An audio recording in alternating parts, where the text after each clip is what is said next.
Okay, we're going to move on to part 2 now. You've still got your 3 parts there. We're going to add a couple more just to make it interesting. The polygon lasso tool is the one we're going to tackle next. Let's zoom in a little bit more so we can see what we're doing. And even more. Zoom around because we're going to pick something from here. This is the polygon lasso tool. It may look like this, a regular lasso, which you can draw like this, kind of freehand. Command D, deselect. There's a magnetic lasso, which I don't use much, but let's go to the polygon lasso tool, which you just click your way around an object. This is a pretty simple one. We could have clicked our way around the whole laptop, but we didn't. We're just going to do it for this simple one this time. So here goes. I'm going to start in this top corner, click, drag over to here, drag over to here. I'm leaving a little bit of a black edge like you'd probably see in a laptop. And click here. And then I'm going to get back to the beginning. You can see the icon comes back with a little circle in the bottom corner. Just click there when you see that, and you make a complete selection. We're going to make a whole new layer to paste something into this selection now. Let's find something to paste. And open another file. Big Sur. There it is. Put it right here. I'm going to select the whole thing. Control A. And then I'm going to copy it. Control C. And I'm going to go over to this one, this file now. I'm on that layer. And I'm going to go to Edit, Paste Special, Paste Into. It has a shortcut, but it's too complicated to remember. And there it is. It's pasted into. You have this file with this mask. Notice that it doesn't have the chain lock, so that you can move this image separate from this mask. And that's what we're going to do.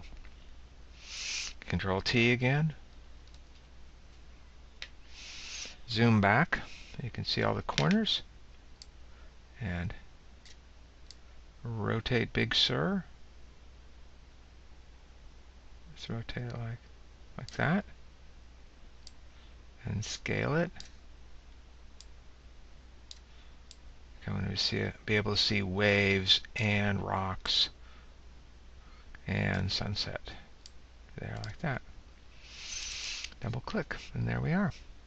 So now you've learned a couple different ways to make selections and make gradients so that you can have images, pasted on top of one another and make an interesting collage. But it's kind of boring. So let's do some things to make it a little bit more exciting. First thing I'm going to do is do some adjustments, to kind of liven up the pictures. Let's start with the top one here. And I'm going to go into Image, Adjustments, and Brightness and Contrast.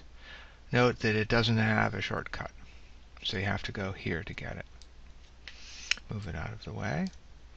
I'm going to increase both of them.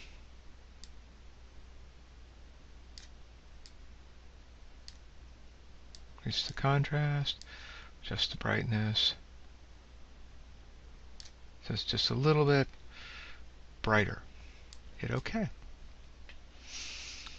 I'm going to go down to this layer and Adjustment.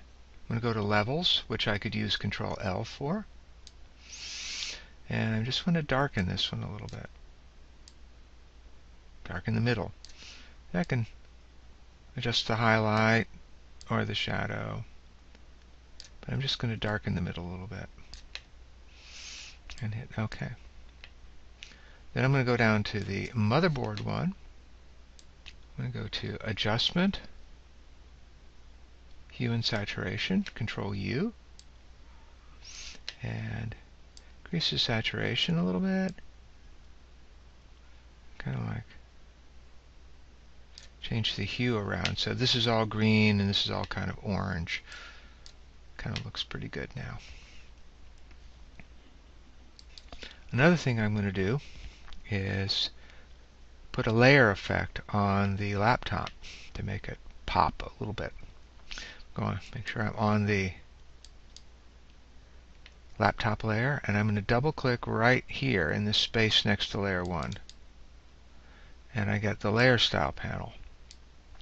There are lots and lots of different things you can do here. I'm just going to do a simple one right now. Feel free to play around. Outer glow. Check it and then click on the words outer glow.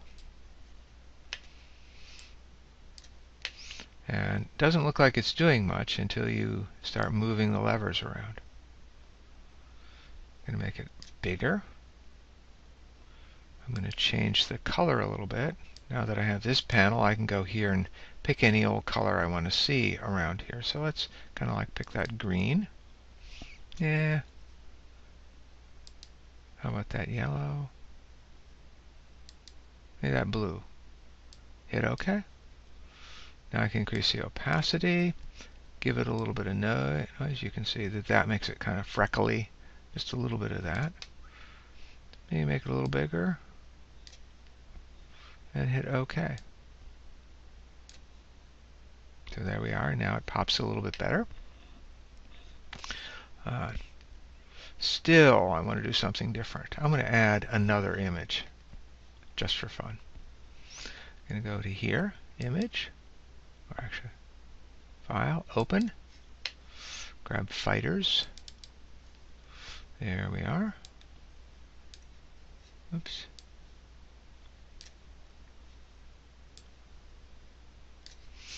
And I'm going to drag them over to this file and get rid of them.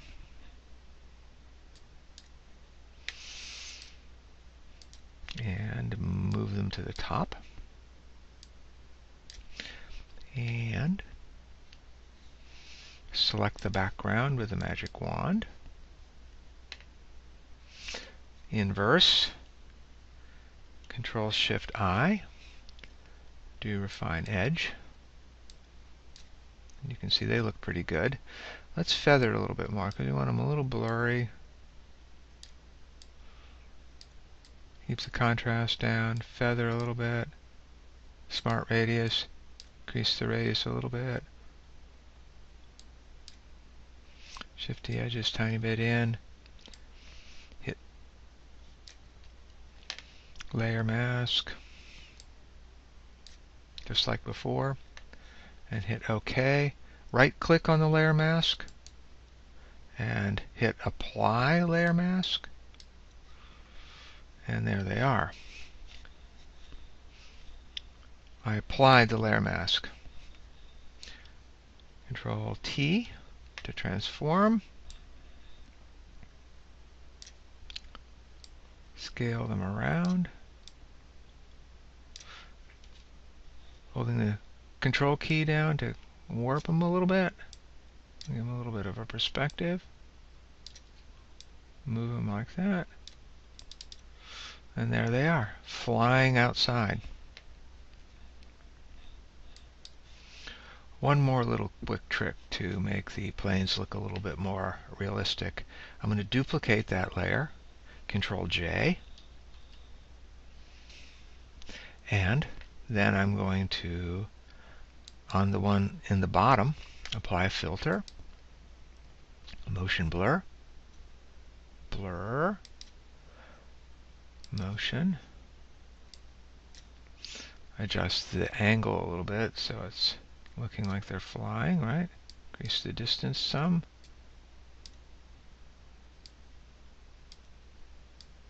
Like that maybe. Take that same layer, hit Control U, and increase the saturation so it's nice and bright.